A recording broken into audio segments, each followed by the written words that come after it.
Hi, welcome to Liontalk, episode 4. Our topic for today is going to be drugs. So I'm hosting. My name is Avinash Bakshi. And I'm Jordan Aposhian. And yeah, let's get started. I guess to start us off, I can give us just a quick history of how we got to where we are. Sure. So it was in June of 1960, 70 actually, where Nixon gave this speech on television declaring drugs public enemy numero uno. Yeah. And took the Federal Narcotics Agency and transformed it into DEA, and it's kind of where everything started with drugs in our country and how we react to them. Basically, the DEA at that time created a scheduling system ranking the drugs based on their medicinal use and what you can do with them, and each class giving more power and freedom as it goes down. Schedule 1, of course, being no medical benefit and highly illegal and highly dangerous to the public. Right. With 5 being, you're able to do research with it pretty freely, Right. pretty uncontrolled, but you can't buy it at the store. Right.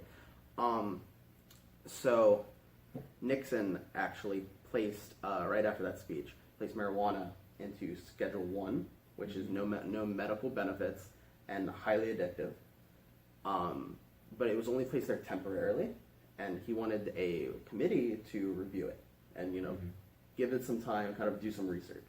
The committee about a year or two later said that they're like, it's kind of good. We're pretty sure it's not going to be doing any major damage to the public, and then Nixon ignored it, and it's still temporarily on there. Right.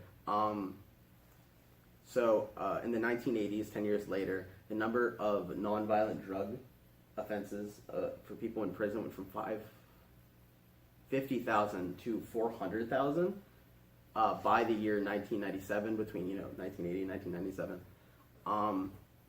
Then in 1992, there was an interview with John Ehrlichman, who is the assistant to the president for domestic affairs during Nixon's campaign era, with Dan Baum, who was a journalist for the Harper magazine, which was very prominent during the 1990s. And I can read this quote. The Nixon campaign in 1968 and the Nixon White House after that had 2 enemies, the anti-war left and black people.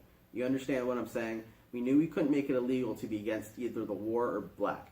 But by getting the public to associate hippies with marijuana and the blacks with heroin, and then decriminalizing both heavily, we could disrupt those communities. We could arrest their leaders, raid their homes, break up their meetings, and vilify them night after night on the evening news.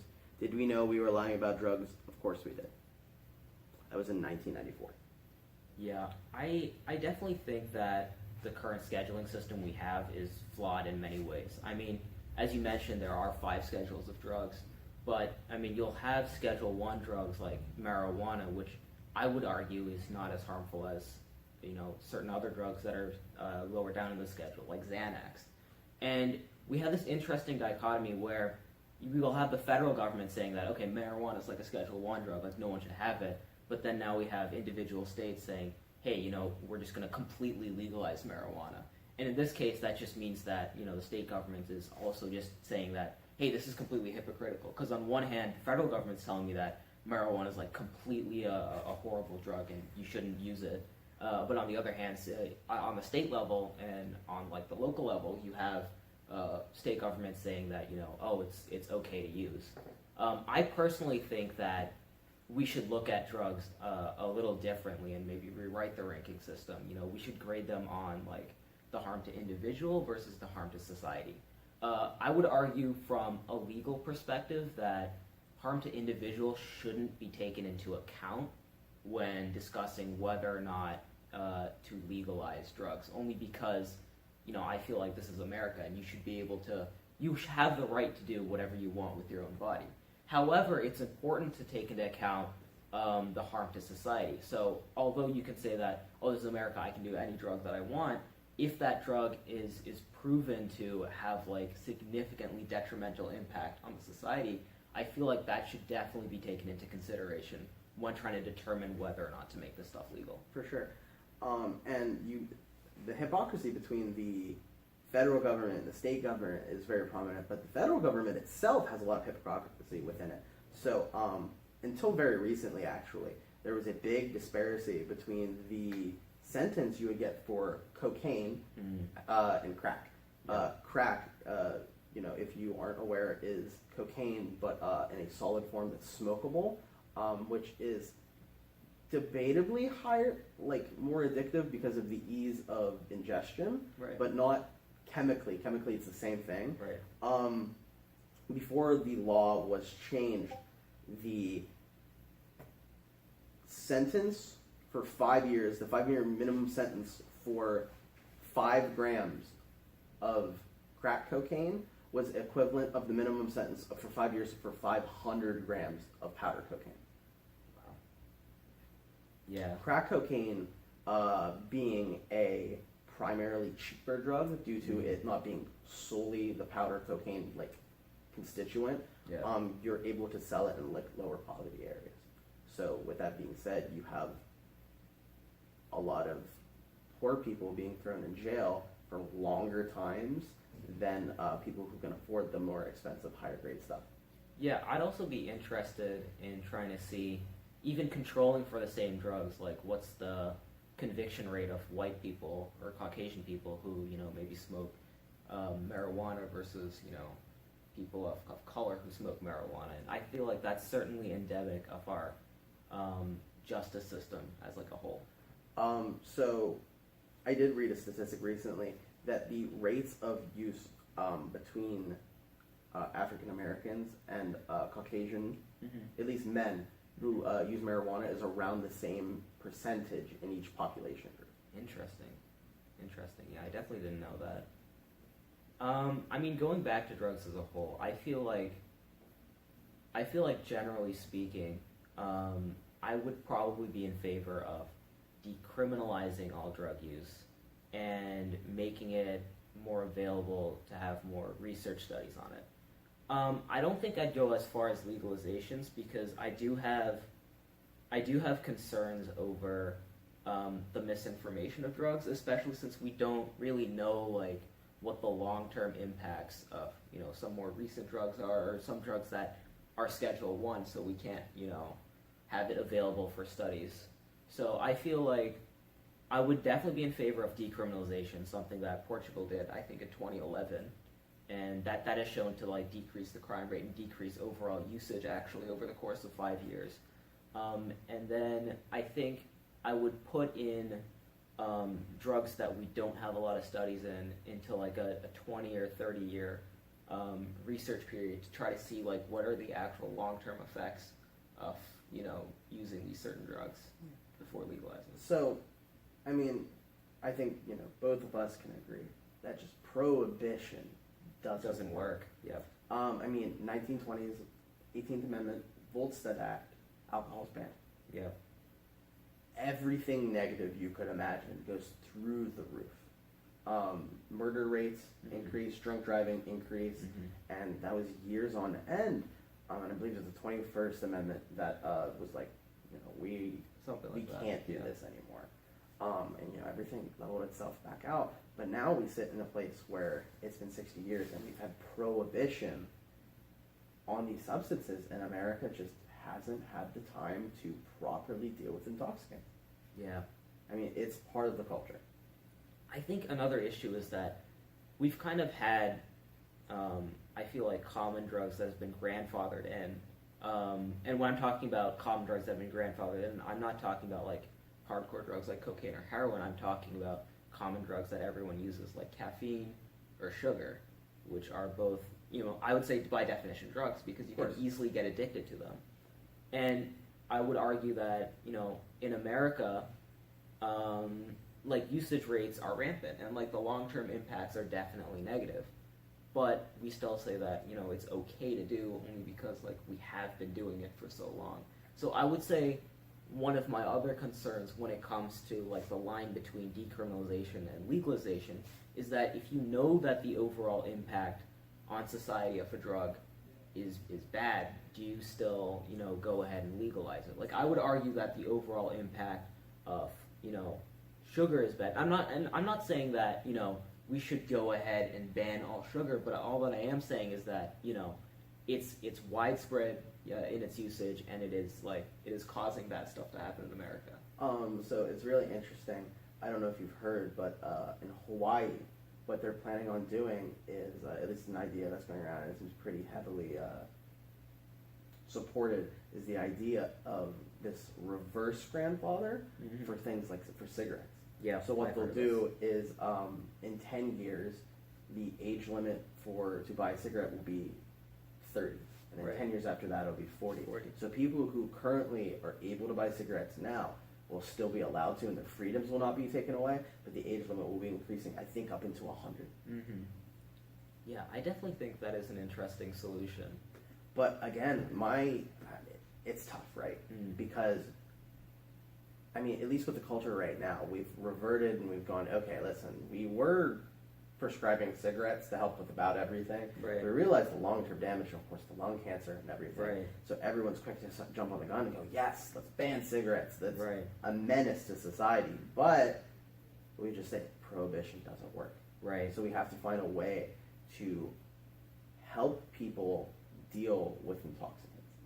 Right. I definitely feel like this definitely does go to like a broader picture of mental health problems, where a lot of times people aren't just doing drugs because they want to, or because they want to have fun or something, but they're doing it as kind of like a coping mechanism, almost for like the internal mental health struggles that they're facing. And it's like, okay, yeah, you can go ahead and say that, oh, these drugs are bad for you, you can't do it, but that's not going to take away the mental health issues that a lot of people face.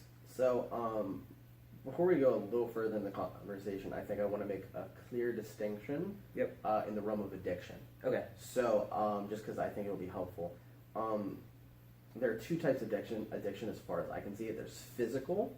So you put a chemical into your body. When your body does not receive the chemical, it backlashes. Right. It wants it. Right. So in the case of heroin users, you use heroin once or twice, the body gets acclimated to it very quickly. It very much likes it and starts to, you get stomach cramps, all sorts of gastrointestinal issues, headaches, and you're kind of immobilized for days. Right. That's physical addiction. Psychological addiction is how I like to call it habitual. And anything can become habitual. So like a lot of teenage boys are habitually addicted to video games. Right. A lot of young Americans are habitually addicted to their phones, or habitually addicted to social media. Right. But if they were to go without it, it'd be okay. Nothing is going to happen to them except for the normal craving in which a person who eats fast food a lot will crave fast food when they go on a diet. Right. So things like marijuana, cannabis, aren't physically addicted. So a person who stops using marijuana will have no physical symptoms, but there will still be a psychological addiction. But that psychological addiction is available in anything you can find in life. Right. Definitely good points to bring up. So to bring it back to your previous point, people who use drugs for coping mechanisms, I think, is played by the media a little on the harder side of things. Because I think people use everything as a coping mechanism. If they have demons they're struggling with inside, and if they can't help themselves, they're going to use anything and anything. If the drugs are there, the drugs are there. I would argue that there are definitely healthier coping options. So what I mean by that is that, if, for example, a person's going through a traumatic life event and they choose to go down the path of drugs, they'll say, hey, maybe I'll just, go to the bar a little more than I used to, or hey, maybe I'll smoke a little more weed than I used to. I think going to the bar is probably a better example for this, but once they start going to the bar, it's really, really tough to break out of that cycle because of the physical, addiction of alcohol. And it's not like, going to the bar isn't really solving their problems. It's just avoiding their problems. And the more you go to the bar, the more you're avoiding your problems. So I would argue that the spiral is definitely more steep and a lot quicker than if they had different coping mechanisms. Like for me, like when I'm going through something stressful, I like to exercise. And that's obviously not something that, I can get addicted to, at least physically.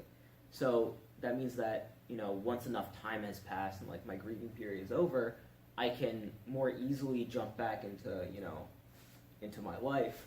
Whereas someone who maybe decided to, hit the bar up a little more often than they should, it's going to be a lot harder for them to bounce back. Yeah. And just to clear things up, because I just don't know how well you are versed into the subject, but, to not put it lightly, for a lot of people, especially with how subconscious is in America today, and especially rampant among the youth, it's like a lot of people don't go through grieving periods with these kind of things. Yep. A lot of people are stuck in a position of depression and anxiety that they don't know where it came from, and they don't know how to get out of it. Yeah. And a lot of people, it's just part of their life. And I think for a lot of the newer generations that are coming up that, we don't necessarily know the cause of these things, but it's becoming a bigger problem than it was in our parents' generations. Right. And it's, for some people, it's there, but they don't know it is. So for some people, they would go and drink, and they're not doing it as a coping mechanism consciously, but they could be subconsciously. I would argue that it is more of like the mindset of, I guess, the younger generation in America. And what I mean by mindset is, we talked a little bit about this in our first podcast in automation, but the issue with the new generation is that, they view their self-worth way too much on a societal pyramid. So there's a good majority of people, I would say 90+% of Americans, that say that, hey, I will not be happy unless I'm within the top 50% of income, within the top 50% of prestige, or whatever. And the problem with that is, due to the nature of the pyramidal societal structure, 50% are going to be below average. Yeah. Like, that's just how percents work. Yeah. So you'll have people who, and we kind of instill in our youth that every day that, oh, you can be anything if you try hard enough, which I think is factually incorrect. Like, you can possibly be most things, but you have to understand that it is a mixture of luck. Only it is so a many mixture, people can be a mixture of IQ and a mixture of IQ isn't a good thing, but a mixture of like general intelligence and a mixture of like how you're brought up. Like, there are some people, I think. I was definitely watching some Jordan Peterson videos, and I agree with him on a certain point that there's about like a 10% subset of the population that, if they apply to the Army will say, we cannot take you in because you're too dumb to function in the Army. And if the Army says that the bar for being a functional human being is this, and 10% of the population is under the bar, what can they do?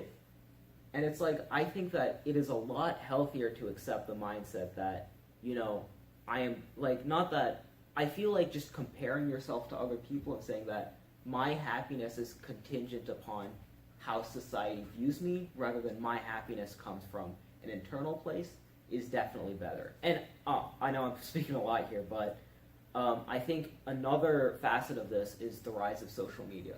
Like, nobody airs, the struggles they're going through in social media. It's always just success, success, success. So now you have a kind of warped view on how successful people actually are, and it's just this vicious cycle of, I'm not good enough, I have to push myself harder, and then I can be happy, when that's just not the case. So I don't want to delve too deep into this, but it is a nice little segue and a good little thing, is I think what a lot of people don't realize is that they are responsible for their own happiness, and that a lot of this self-change and a lot of this feeling of success is only that. It is only a feeling. And I know for a lot of people, people who are depressed and such, it's hard to just, feel better. Right. And you can't feel better. And this is a nice segue into the drug conversation, is there's a lot of studies going around where low doses of psilocybin, Schedule 1 drug, from magic mushrooms, low doses of LSD, lysergic acid diethylamide 25, also Schedule 1 substance, allow people to, this is known by the, counterculture, people from the 70s and such, that low doses of these substances alter your mind in a way where you can perceive the world around you differently, make different connections between certain topics and such, which is backed by science of allowing, neurogenesis, different connections between different neurons to be spurred by these, to allow people to see that they are more responsible for their happiness than they believe they're in control of. Definitely, and I think that's one of the reasons why I'm against, Schedule 1 drugs in total. I feel like any substance, if it has a valid medical use, or it could potentially have a valid medical use, I feel like researchers should be able to study it. And you could bring up a counter argument to, well, they shouldn't be, for the placebo effect, it shouldn't be, well, we're giving you this, mystery drug and it turns out it's something really addictive like heroin or cocaine. But I'm talking for like there's definitely a lot of studies you can do on rats or mice or something like that. And once you've proven that, or not proven, but once you have a good idea that, oh, this drug has this certain medical effect that I want it to, it should be allowed, I guess, by the U.S. So it's funny that you bring up placebo, because in my mind, placebo is the strongest drug on the market right now. Mm-hmm. The ability to believe something is happening, truly believe something is happening to your body that isn't, right? Your body will just do it. Do it, yeah. So, people go into doctor's offices nowadays, say, I'm feeling down, doc. I can't seem to get anything done. I just don't want to do anything, because they're struggling with this identity issue and they're struggling with this ability to feel successful. Does the doctor prescribe them exercise, diet, sleep, water? No, they prescribe them antidepressants, which it's been almost, I don't want to say proven because that's not how science works, but there's a lot of evidence backing up that for most people, these antidepressants, which are prescribed like candy, are no better than placebo. But for a lot of people, they work. Right. The placebo helps. So it's very, I think, it's not scientific in the strong sense of the world, but it's very, I think, careless to write off placebo as a bad thing. I would slightly disagree, and my counterpoint is that it is illegal to sell snake oil, right? But it isn't illegal to sell essential oil. That's true, but I would argue that's still unethical to sell. I agree. I actually had a conversation with someone for 3 hours the other night before we were discussing the very minute intricacies of, is it okay to sell placebo? Right. And I think the answer is no. But my counterpoint is I think these substances like LSD, psilocybin, mescaline aren't placebo. Okay. I would say that's tough to know unless we have long-term actual research studies on. But what we do have, and I think what isn't valued by the scientific community, is years upon years upon years of self-documented reports of people.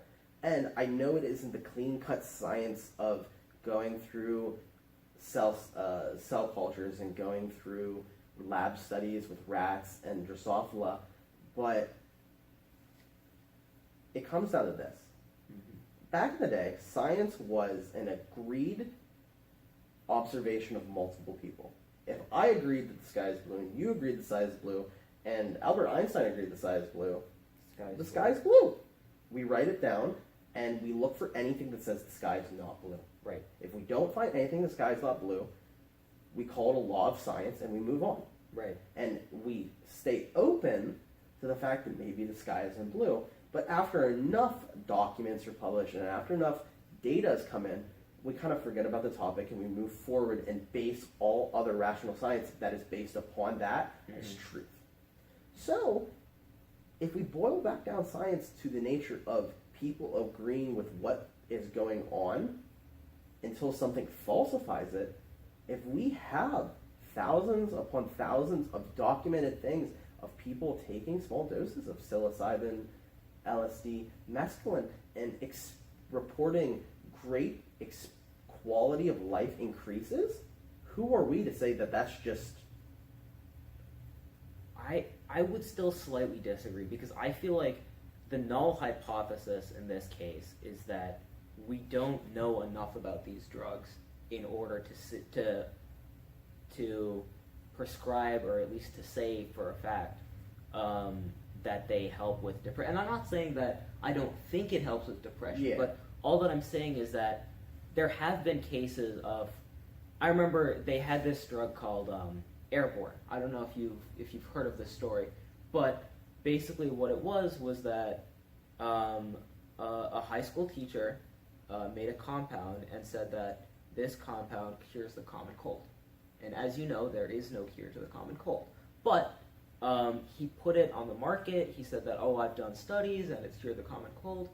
And, we had accounts of people saying, hey, it works. That's why it was, still on CVS's shelves and stuff. And about, I want to say 5 years ago, although I might be a bit wrong on the exact date, Airborne got sued because their research studies were falsified.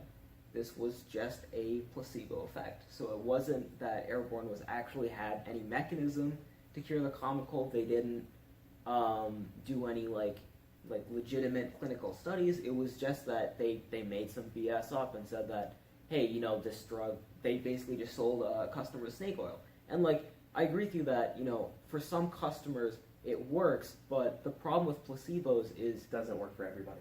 well, and it also, if you as a government say that it's okay to sell placebos, people catch on. And once people start not trusting drugs and saying that, hey, the government tells me that, there have been clinical studies and stuff, but the government also says that, it's completely fine to sell me a placebo. That kind of trust in drugs goes away. No, I'm definitely with you there. Yeah, no, I totally agree upon that. Just the way the medical community works, that if a doctor is going to give me a medication Yeah. for a illness that I have, Yeah. that the public should have full trust in that, Yeah. or it doesn't mean anything more, no one's going to go to doctors. Right. I am with you there. What I am not with you on is that it's almost hypocritical Mhm. in the fact that antidepressants are almost antidepressants, not anti-anxieties. Antidepressants work almost little to not better than placebo, Mhm. yet they're still prescribed like candy. If that's the case, and granted, I have not seen the research The numbers studies on in this, school. but if it's the case that it isn't that much more significant than placebos, then yeah, I would pull it off the market. And the big thing is these chemicals sometimes do actual mechanically help people at the chemical level.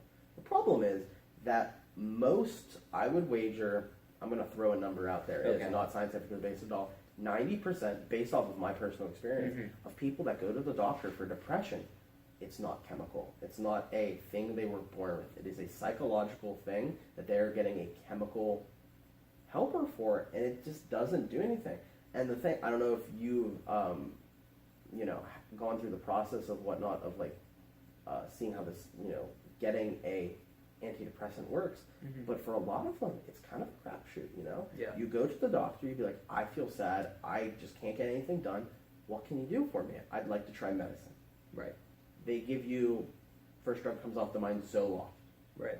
You take 15 milligrams of Zoloft every morning Yeah. or night, depending on what you feel. You wait 2 months, Mhm. because that's how long it takes for these medications to work. Right. If it helps you, you're good, you continue doing that. For most people, that is not the case. It's not the case. Either, so you have 2 steps after, for 2 months of 15 milligrams Zoloft every morning. You either, 1, increase the dosage, Mhm. or 2, switch the medication. Yeah. And for most people, it takes switching medication 4 or 5 times for the people who do have a chemical imbalance to find the medication that works for them. Mhm.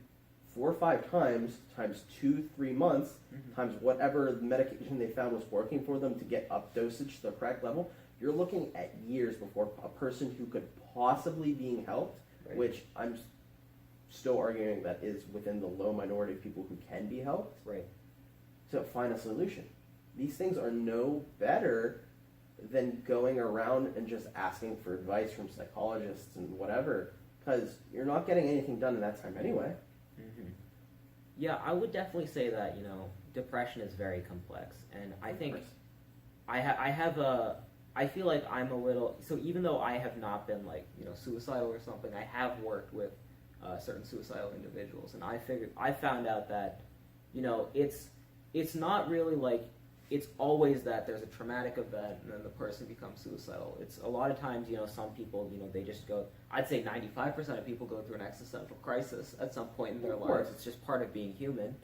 Some people, there's just no good reason. And then for other people, it's just, trauma after trauma. And it's kind of sad because, like, for those people who, they've experienced trauma, it's more likely than not, a chemical drug or something isn't going to do it for them. Usually I would say that the chemical drug, like I'd agree with you, it's not even that, more than 50% of the time, but it has a solid chance of working for people who say that I'm depressed and I don't know why I'm depressed. But for most people who are depressed, I would argue that they know why they're depressed. It's just that they lack the tools, I guess, to get over it, almost. So, and I think this segues us really nicely back, because a person who's anxious, yep, a person who, let's say they struggle with public speaking, right? Every time they get up, they stutter, they stumble, they can't seem to talk in front of an audience, right? They go to the doctor, they're like, Doc, every time I get there, I get the shakes, I can't speak, I choke up, I get too anxious, and it's proliferated itself into my everyday life, and I feel anxious all the time. They'll give them Xanax, right? Right. The Xanax, what it does is it calms the body, calms a lot of the nerve firing that happens where you can just chill out. Now, because you are chilled out, you are not cured. Because you are chilled out, you now are in a position to help yourself. Right. And for these antidepressants, a lot of people, it works this way and they don't realize it. Yeah. For a lot of these people, they take the antidepressant. The antidepressant kind of, for a lot of people, it fogs the mind. Mm-hmm. But it fogs the mind in a nice enough way where they can realize, shit, man, it's time to go to the gym. It's time to eat healthier. It's time to sleep better. It's time to drink more water. Right. And doing a lot of that ends up curing, quote unquote, the problems they have. Right. So it's not necessarily the antidepressant that cures them. They cure them. The antidepressant puts them in a position where they can help themselves. And I think that's what a lot of these, at least in the psychedelic community, these drugs help people with. It helps people put themselves in a position where they can help themselves. So, I'm not even going to fudge it. In the 1900s, when we're compiling the data and what Rosalind Franklin had done and looking over everything to try and figure out the structure of DNA, it wasn't the LSD that Dr. Crick took that discovered the double helical structure of DNA. Right. The LSD allowed Dr. Crick for himself to figure out the double helical structure of DNA. That's interesting. It wasn't the LSD that, I don't even know its name, that discovered PCR. Mm-hmm. PCR allowed the scientist to discover it. I would still be hesitant in giving people the okay to self-prescribe themselves hallucinogens, if they're being depressed, because we don't know, like, the long-term side effects of some of them. And it's like, yeah, for maybe, like, severe depression, where it's like, I'm going to, like, kill myself in, like, a week or something because I have no purpose or whatever. For those ones, maybe, yeah, they can go ahead and see if it tries out. But a lot of people, that are going through mild depression or something, and granted, I'm not as versed in psychedelics. I don't know if there are side effects. I don't know if there are, like, long-term side effects. But I think that's the point where we haven't had any, research studies on it. So we can say that, if we're going back to alcohol, we can say that, alcohol is good for people who are anxious because it's a depressant. So it makes you less, fidgety, it makes you less nervous, and it makes you more, I guess, quote unquote, true to yourself. But we also know that long term, alcohol is bad for you, right? It causes, liver damage and all that stuff. So I feel like I would still be very wary about, telling people that, if you're depressed, take hallucinogens. I assume that maybe if you've tried everything else and you're desperate enough, then maybe you can go ahead for it, but I would still be wary of it. Oh, from a holistic, I guess, from the view of what are we going to do with these substances in the medical community, of course, I would be super wary of Right. giving Joe Schmo the access to blank X, psychedelic and be Right. like, go at it. Right. But I think at least as far as the medical community goes, I think the approach they're taking with MDMA, Mhm. quote me on this, don't quote me on this, Schedule 2 drug? I believe you have the schedule list propped up. MDMA. It could be Schedule 1. But what they're doing is, it's in, right now MDMA is Molly, as it's known, ecstasy. Is that the same thing as ecstasy? Yes. all the Yeah, same. Schedule 1. So they are using them as a therapist tool. So what you would do is you would sit down with your therapist. Right. You would take a controlled dose, and the therapist would sit with you. So as a quote-unquote trip sitter, and what it allows it to do, MDMA being kind of different, it's not necessarily a classical, as they say, hallucinogen, but it breaks down the social barriers between you and your therapist to Right. allow you to more fully experience and talk about the things that have happened to you for PTSD victims, and be more open. Right. So you're putting yourself in a controlled, safe environment where nothing bad can happen to you, probably. Right. The cool thing about a lot of these, at least psychedelics, is the overdose is non-existent almost. Right. LSD.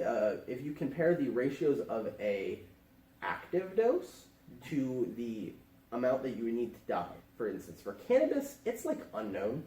It's But very rare. They say, I mean, it's never happened in Yeah. America. They say, I've seen 1 to 10,000, 1 to 100,000, Right. 1 to greater than, big number. Right. LSD is 1 to 1,000. Right. So I guess probably standard dose of LSD would be 1 tab, 100 micrograms. Right. So you would need to take 1,000 tabs To have a 50-50 shot of dying. to have a 50-50 shot of done. So no one's dying on LSD. Right. Accidentally. Right. Well, I should say no one's dying on LSD because LSD killed them. A girl in the Netherlands killed herself when magic mushrooms were legal there. So they had to eliminate magic mushrooms and substitute them for magic truffles. Right. Same compound, psilocybin, just a different part of the plant. Right. Fungus. Right. So I think the approach in the medical community they're taking with MDMA is very nice and safe. I believe MDMA is a little more prone to overdose, but I believe that is due to dehydration that the chemical causes. But Yeah. again, in a controlled environment where you're safe with a professional trained around you, I think it's a very safe way to deal with these things. As far as everything else goes, I mean, cannabis, I think we have, agree with me or disagree with me as you like, I think cannabis we have a lot of data on now. Actually, Pennsylvania has been the first state in America to be allowing medical schools to do actual cannabis research where they can grow their own cannabis, where they can sell it, and where they can do everything within the college against the federal government's wishes, which is amazing. Go PA, I guess. But there's a lot of these studies that are being done is with weed that's grown in Alabama, that if you've seen pictures of it and you've seen pictures of actual weed, you'll go, those aren't the same thing. Right. But the data we have on the crap quality weed that the federal government's supplying is all saying, hey, this isn't immediately bad for you. We're not sure if it's long-term bad for you, but mostly everything's long-term bad for you. Right. On the chemical side of Right. things, at least. So, what are we doing? I- Where are you with cannabis? So it's hard to say with psychedelics, should we legalize it? Should we allow private businesses to sell these compounds after being tested through federal testing? That's Right. a little iffy of a situation. Right. How do you feel about cannabis? So, on cannabis, I definitely feel like we know a lot more about cannabis than we do about other drugs because other nations around the world have legalized Israel it. being the Yeah. big one. Yeah. My big thing with going about, legalizing drugs is I feel like we should put almost marketing it as we should downplay the amount we market cannabis. So what I think is that when you go sell like pot brownies or something, I feel like there should definitely be warnings out there saying that we don't know the long-term side effects. This could be bad for you, but it should be fine to buy. In a similar vein, whenever you go out and try to buy a cigarette or something, they always have to have a large box saying that this causes lung cancer. And the thing is, 20 years ago, they didn't have to have that because we didn't know it caused lung cancer.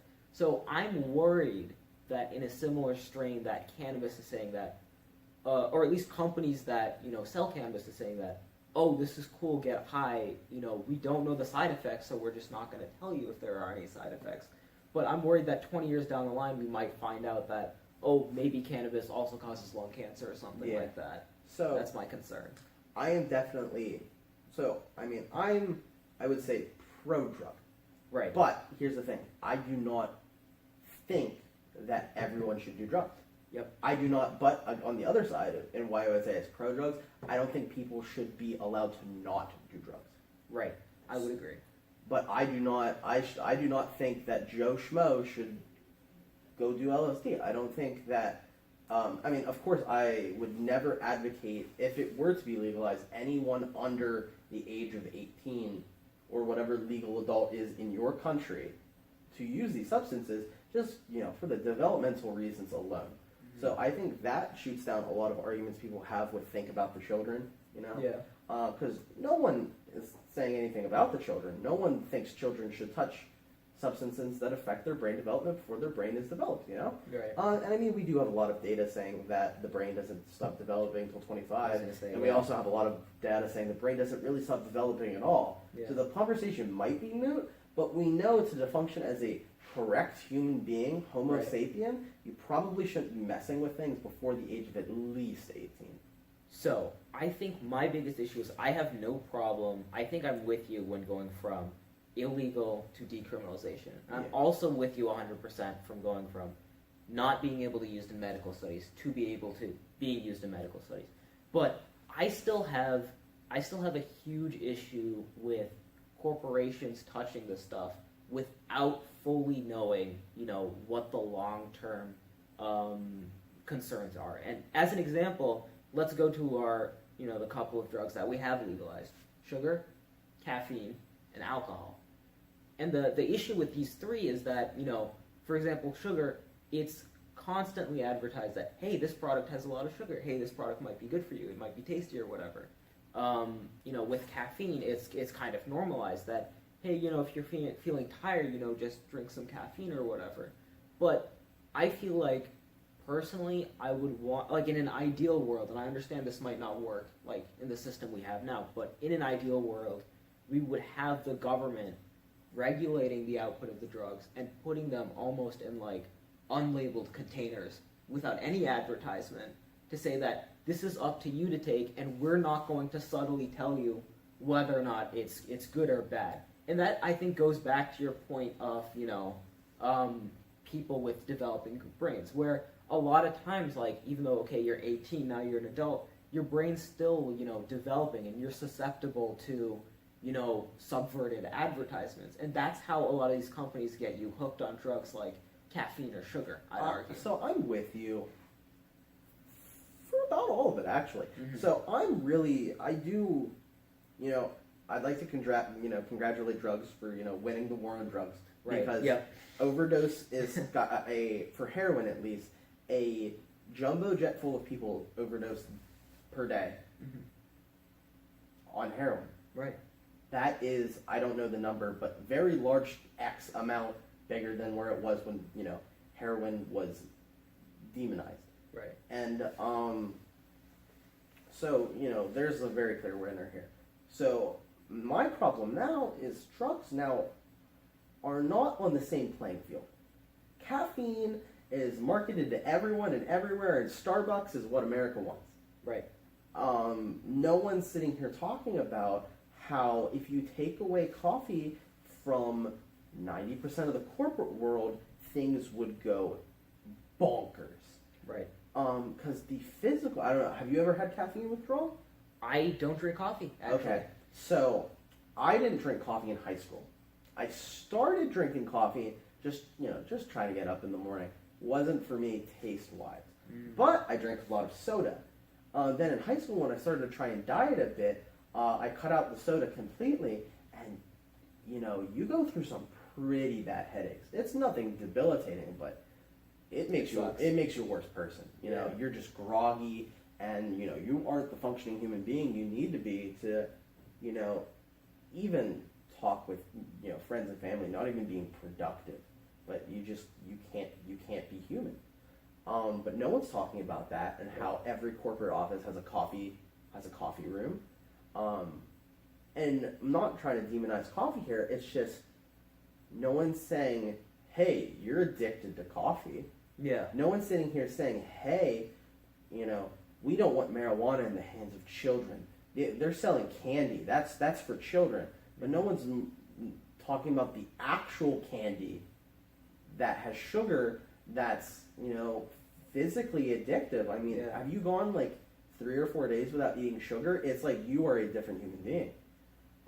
And people would like to argue that sugar isn't psychoactive, because I don't think it's the ability for something to be addictive is what makes makes something a drug, quote unquote. What makes something a drug, in at least the sense we're talking about, and not penicillin, drugs, is to have a psychological effect on the brain while used. Give a kid sugar, I'll cut out chocolate because that's kind of caffeine. Like, give a kid a lollipop or two, give them even a diet soda, and they jump off the wall. So you say don't give your kid sugar because as a parent, you don't want to deal with that. Yeah. So it's like you can't even argue with me that sugar isn't psychoactive. And so we have coffee, we have sugar. What's next? Nicotine. Yep. I mean, that's the big one right now. Yeah. So vaping, as much as everyone hates it, is the better alternative to cigarettes by far. Now people go, "Oh, but people burn through a pod in a day." Well, people smoke 2 packs of cigarettes a day. And if 2 packs of cigarettes a day versus 1 pod a day, and 1 pod equals 1 pack of cigarettes, we've cut them down by half. Yeah. So like even minus the addiction, we've cut usage in half.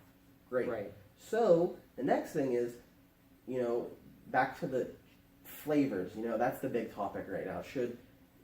Is mango, watermelon, cotton candy marketing to children? Probably not, because I'm an adult and I like watermelon cotton candy. Right. So I don't think it's being marketed towards children, but you do have to be cautious with it. And everyone's up in arms, but no one's up in arms about the lollipop their kid's eating.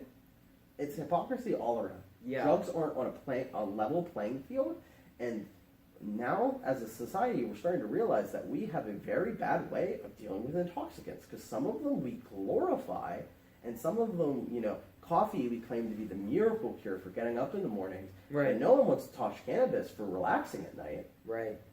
I definitely have a bone to pick with sugar, only because it is so ubiquitous in our culture. I went to, I think, Walmart last week, and all I wanted to do was buy wheat bread. Yeah. Wheat bread. Yeah.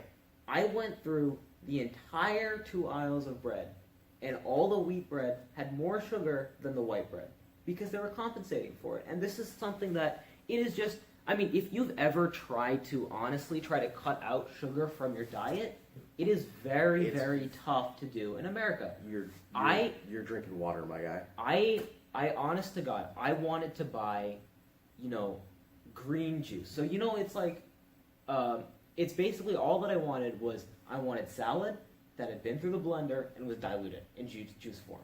I couldn't find that. I went through V8 and I said that, V8 green blend. I was like, cool. I looked at the ingredient. Number 1 ingredient, 70% apple juice.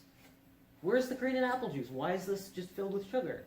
And it's just that I feel like corporations have such a hold on our economy. They can say that, all right, in order to maximize profits, if we just put a little bit of sugar in our product, then people will be craving it and they'll come back for more. And I think that is my biggest issue when it comes to legalizing anything from like an ethical perspective. Because I don't want LSD in my white bread. Yeah, exactly. Corporations can say, hey, LSD is legal. Let's just put a little bit of LSD and we'll, pay off the FDA or something so we can just put it like 10th in the ingredients list so no one checks it.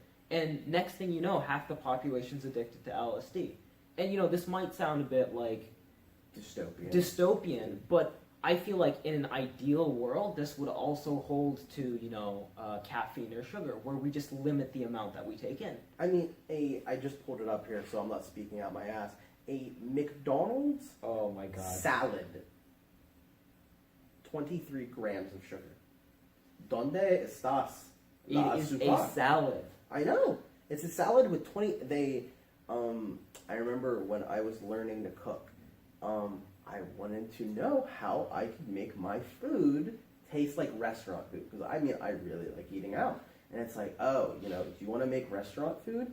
Wherever it calls for sugar, add double. Wherever it calls for butter, add double. Oil, add double. Add double. And then you got restaurant tasting good. And I will admit, the food tastes pretty banging.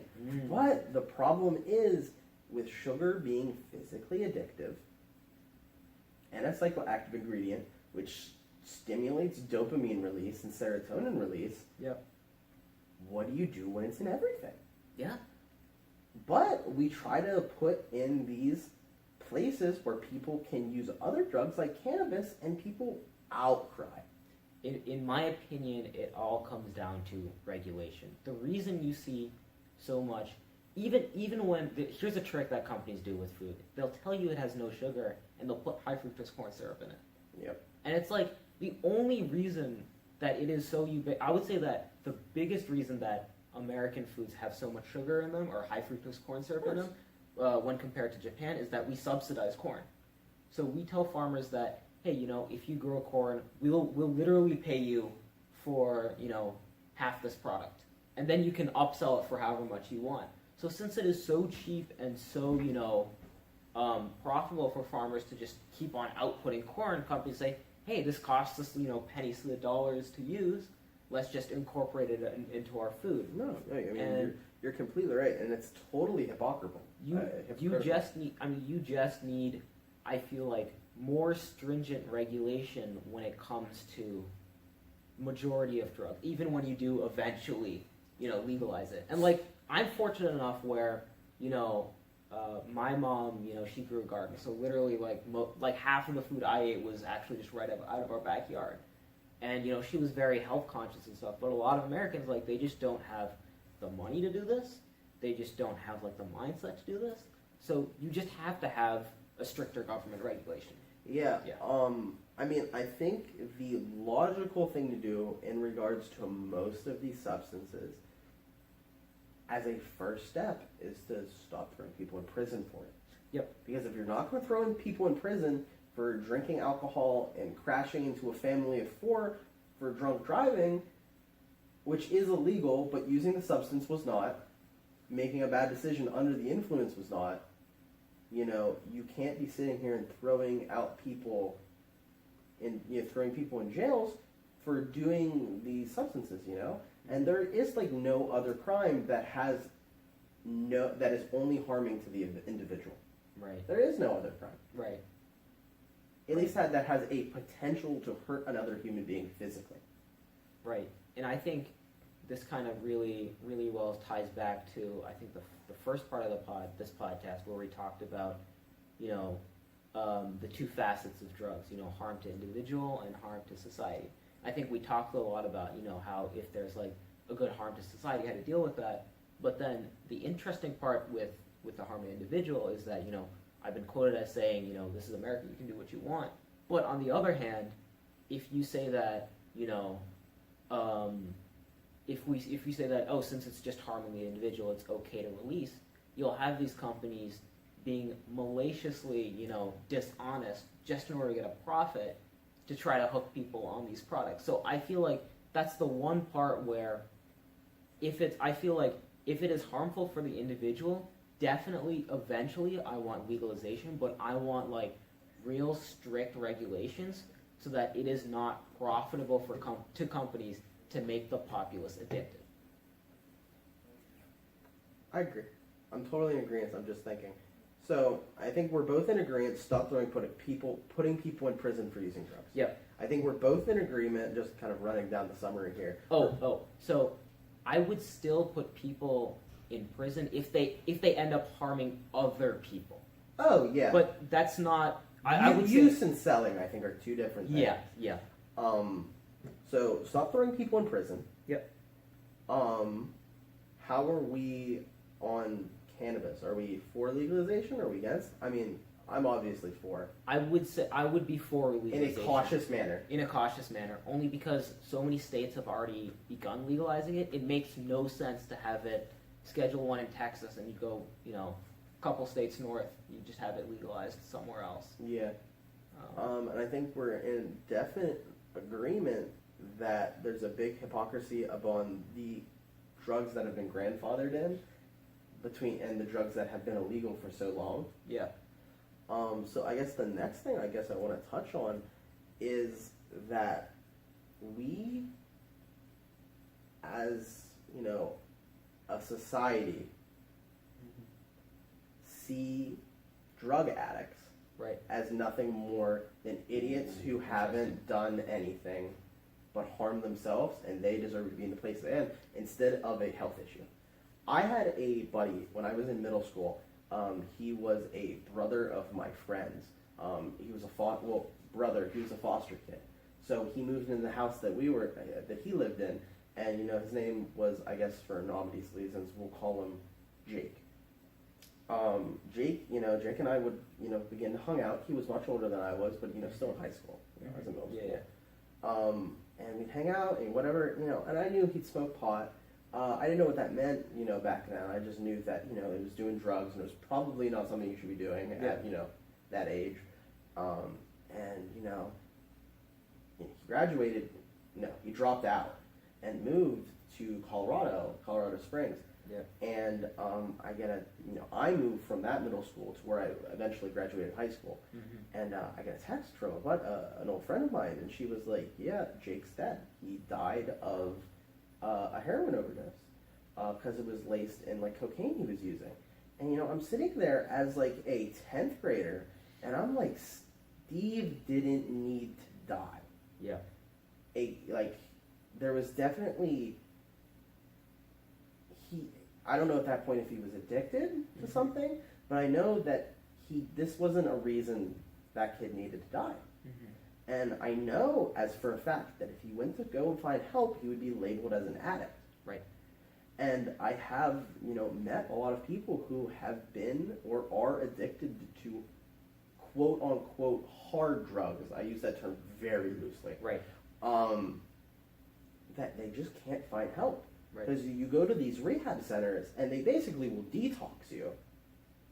But that's all they're going to do for you. Yeah. I mean, AA is practically useless. I mean, it helps a lot of people just, having a strict set of things and codes to follow. But for the majority of people, AA isn't your first step. AA is I've hit rock bottom. Yep. We shouldn't be getting these people who are addicted to substance to rock bottom before we can help them. Because a lot of these times, they hit the rock bottom too hard and they die. I think this stems from how we view people as a society. I feel like, especially in the United States, we view people's worth based on how productive they are. And this gets into a lot of why I feel like cocaine isn't as punished as crack. Because bankers on cocaine are productive for their companies, because they'll start making, lots and lots of money. And as a result, when they go into trial or something, their business is going, hey, we know this guy's addicted, but if he goes to jail, he's not making money for us. So we're going to put our lawyers on the line, high-end Harvard lawyers or whatever, and get him out. On the flip side, you have crack, which is the same drug, but it's used to make people who are maybe working minimum wage jobs less productive, because instead of doing their jobs on crack or whatever, they're doing something else. And I feel like if we move away from viewing people's self-worth based on their productivity and viewing people's self-worth, just based on who they are, and I understand that it's really tough to quantize, self-worth based on like who you are or whatever. But I still feel like that's definitely a better first step to approaching this issue. Yeah. Almost. And my thing, right, is you have people who, and the easiest one to play with is heroin. People Right. who are addicted to heroin, I don't know if you've done the research. Heroin is very difficult to get off of. Yes, I have. Extremely difficult to get off of. Most people don't. Yeah. And most people who do hit rock bottom go to a methadone clinic, which is a methadone being a chemical that's very similar to heroin, and they basically give it to you. Basically, they get you high in slower and slower doses until basically your body's like, cool, I can live without it. But the psychological addiction is still there, which you haven't treated. You've got the body to be like, cool, we don't need it. But the mind's still like, I kind of need it. Kind of need it. I don't need it.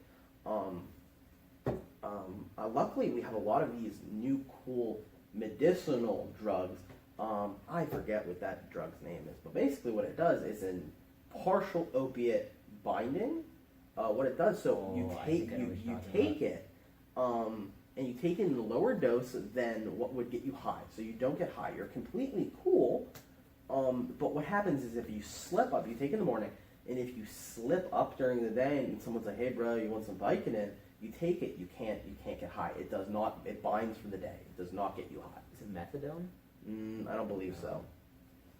I know what you're talking about though. Yeah. There's some kind of heroin substitute. So that's really cool, and we're basically making people not be psychologically addicted, just through time. Yeah.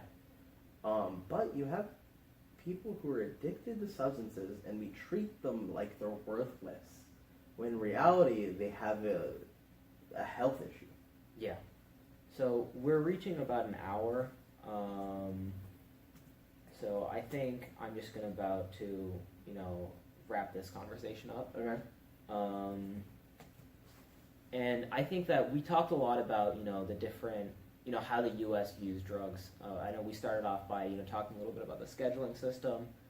We talked about maybe a better alternative, which is, viewing drugs from a societal impact versus an individual impact. You talked a lot about, individual drugs and how, we could use certain drugs, I think hallucinogens for mental health issues, and we talked about how, drugs was a coping mechanism almost for a certain amount of people.